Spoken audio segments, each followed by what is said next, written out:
দেখো, আমরা আগের দুটো পার্টে হরপ্পান সিভিলাইজেশনের কিছু বিষয় নিয়ে জেনেছিলাম। তো আজকে হরপ্পান সিভিলাইজেশন থেকে লাস্ট ভিডিও হবে এটা।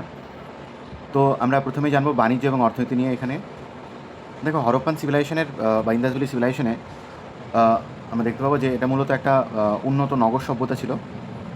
এরা শুধু নিজেদের মধ্যে নয়, তারা ভারতের বাইরেও বিভিন্ন অঞ্চলে ব্যবসা বাণিজ্য করত।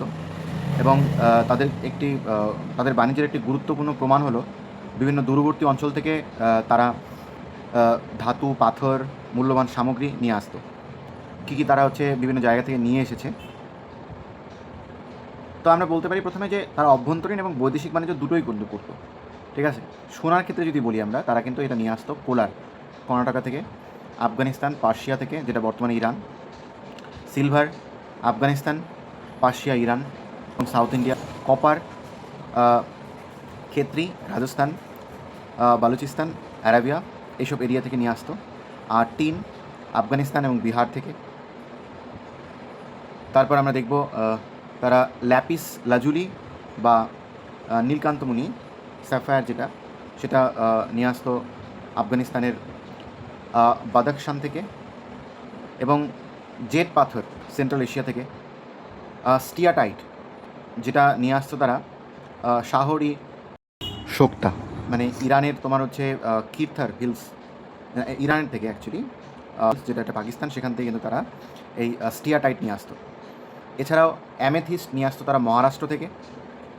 এবং অ্যাগেট অ্যাগেট বা চালসেটনি ও কার্নেলিয়ান তারা নিয়ে আসতো সৌরাষ্ট্র ও ওয়েস্টার্ন ইন্ডিয়া থেকে, পশ্চিম ভারত থেকে। তো এগুলো ছিল আমদানিকৃত বিভিন্ন দ্রব্য। এখান থেকে বোঝা যায় যে হরপ্পান মানুষরা শুধু স্থানীয় সম্পদের উপর নির্ভরশীল ছিল না, তারা দূরবর্তী অঞ্চলগুলোর বিস্তৃত ট্রেড নেটওয়ার্ক গড়ে তুলেছিল। দেখো, আমরা এইখানে কোথা থেকে কী নিয়ে আসতো, এটা কিন্তু খুব ইম্পর্টেন্ট। পরীক্ষাতে এখান থেকে কোশ্চেন আসে। আমরা দেখি আবারও এখান থেকে চেষ্টা করব জিনিসগুলো পড়ার। যেমন সোনা নিয়ে আসতো কোথা থেকে, তারা সোনা আমদানি করতো কোলার আফগানিস্তান, তারপর পার্সিয়া থেকে। রূপো আমদানি করতো আফগানিস্তান, পার্সিয়া, সাউথ ইন্ডিয়া থেকে। কপার ক্ষেত্রে রাজস্থান, বালুচিস্তান, অ্যারাবিয়া থেকে। আর তারা টিন নিয়ে আসতো আফগানিস্তান, বিহার থেকে। ল্যাপিস লাজুলি এবং স্যাফায়ার নীলকান্তমণি নিয়ে আসতো আফগানিস্তানের বাদাখশান থেকে। আর জেট পাথর নিয়ে আসতো তারা মধ্য এশিয়া থেকে। এবং অ্যাগেট আর চালসেডনি এবং কার্নেলিয়ান সেটা নিয়ে আসতো তারা সৌরাষ্ট্র এবং পশ্চিম ভারত থেকে। এগুলো ছিল তাদের আমদানিকৃত জিনিসপত্র।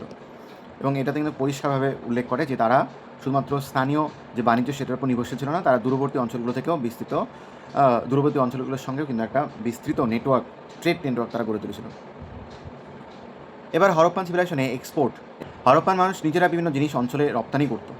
যেমন তার মধ্যে ছিল এগ্রিকালচারাল প্রোডাক্ট, ছিল কটন গুড, ছিল টেরাকোটা ফিগারিন, ছিল পটারি, ছিল বেড, ছিল কর্ন শেল প্রোডাক্ট, ছিল আইভরি প্রোডাক্ট, ছিল কপার ছিল। ঠিক আছে। তো এইবার চানহুদারও জেনারেলি নিয়ে আসতো, যেটা পুঁতিতরির জন্য বিখ্যাত ছিল। আর লোথাল ছিল তাদের শঙ্খজাত দ্রব্য সামুদ্রিক বাণিজ্যের জন্য গুরুত্বপূর্ণ। হাতির দাঁতের দ্রব্য এবং তামার সামগ্রী রপ্তানি করতো তারা। এবং হরপ্পাবাসীরা প্রাচীনতম তুলা উৎপাদকের মধ্যে অন্যতম ছিল। গ্রিকরা এই তুলাকে বলতো সিন্ধান।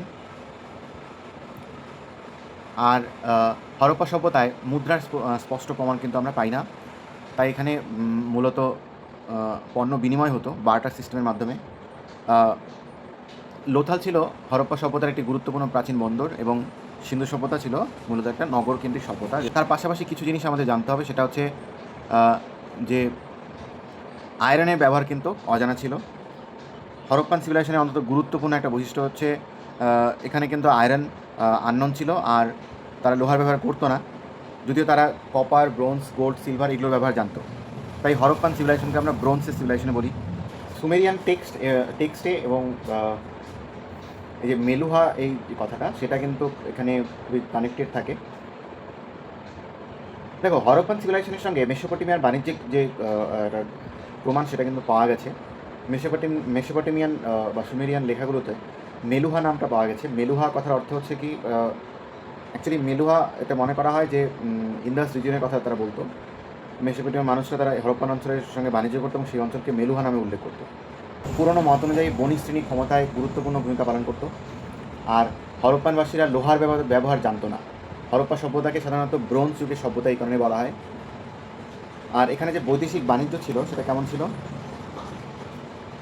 সুমেরীয় অঞ্চলে, যেটা আমি একটু আগে বললাম যে সিন্ধু অঞ্চলকে তারা মেলুহা বলতো।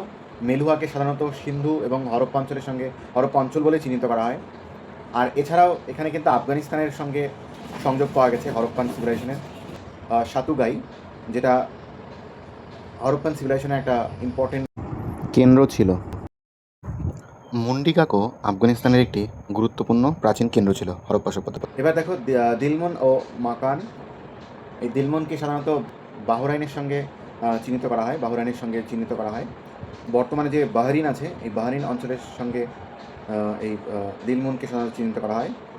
আর মাকান যে রয়েছে, মাকরান কোস্ট, এই মাকরান কোস্টের সঙ্গে সম্পর্কিত। দিলমন ও মাকান গুরুত্বপূর্ণ মধ্যবর্তী বাণিজ্য কেন্দ্র ছিল। দেখো তাহলে মেলুহা বলতে তারা ইন্দাসকে বোঝাতো, আর দিলমন বলতে তারা বাহরিনকে বোঝাতো, আর মাকান বলতে মাকরান কোস্ট। এছাড়াও কি সুসা অ্যান্ড উর নামে ব্যাপার ছিল, যেটা মেসোপটেমিয়ার দুটি গুরুত্বপূর্ণ স্থান। এখানে হরপ্পান সিলস পাওয়া গেছে, উর এখানেও হরপ্পান সিলসের প্রমাণ পাওয়া গেছে। এগুলো হরপ্পা মেসোপটেমিয়ার সঙ্গে বাণিজ্যিক যোগাযোগের প্রমাণ দেয়।